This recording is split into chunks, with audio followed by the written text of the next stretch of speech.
Alright, now we are on the section of how to create a loop, aka a transaction. So get familiar with loop equals transaction.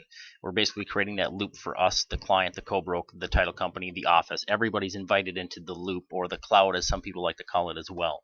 But loop equals transaction. So we're going to actually create the transaction. A very simple process. I mean, obviously if you've done your activation step here on this side, which you have activated your transactions, when you go into my KW, you're all set.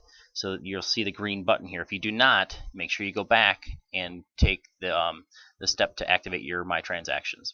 But from here, you got a couple ways to start a transaction. Hover over Transactions, click Start New Transaction, or Show Options, Start New Transaction. I like this one. I just hover there and I click Start New Transaction.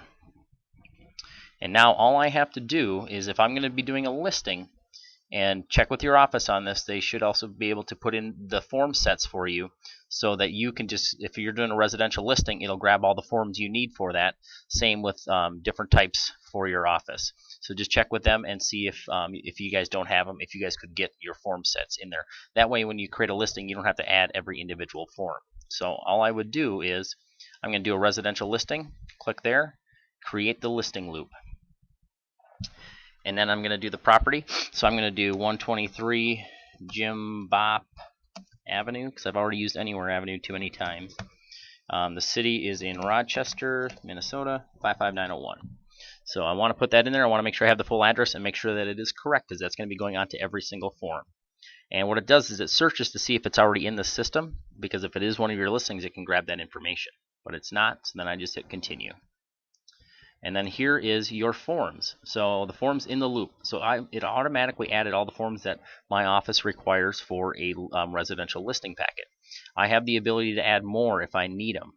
And they're all over here, and it's so easy to add forms. If you just start typing the name of the form, and it'll pull it up. So if I need the lead-based paint, I just start typing in lead. It'll eliminate everything else that doesn't have that in it, and it leaves me just with the lead form. Or if it's FHA financing, then all I do is I click on it and then hit add. And same with the lead again. So lead, do that and hit add. And then they are put to the bottom of my list. I can move them up if I want to, however I want. And then I'm ready to create the loop. So I click create loop. Next thing it's going to ask is for my client's information. And this is something that a trick that I like to do. Let's say they are willing to do the electronic process. Perfect. You can check if they're already in your system and type in their name, and it'll search the eEdge system for that client.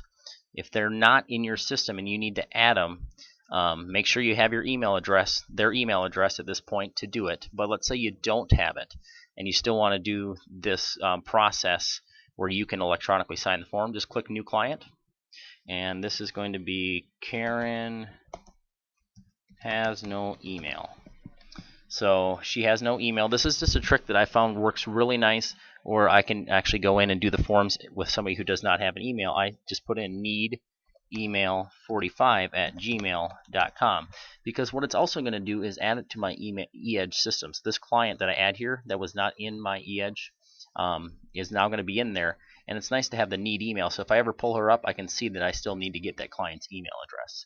So then I hit save. And then I can add another client as well, so I can add both sides to that if I need to, but it's just one. Then I hit save and continue, and now I'm filling out my forms.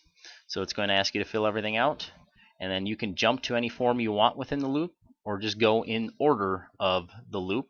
So I can go to the next form, or I can just hit save and complete. And then what it does is it brings you to a confirmation page saying, yep, alright, that is complete, and I say, yep, continue. And then I'm on to my next form. And if I need to sign anything, you'll see the pink. I just click and drop and choose my name. And then I hit save and complete. And then it's going to ask me for my password to sign it. Every time you need to sign a form, it is going to ask you for your password. Not per page, but per form you'll have to sign. So then I continue. I'm good. And it brings me to my next form and agency relation. Taking a second to pull that up. I can see it's 2 pages. I can jump to any page of that form. I can just quickly open this file as a PDF if I wanted to. And then I can also jump back to a form or jump to a future form, or even add a form that I did not add.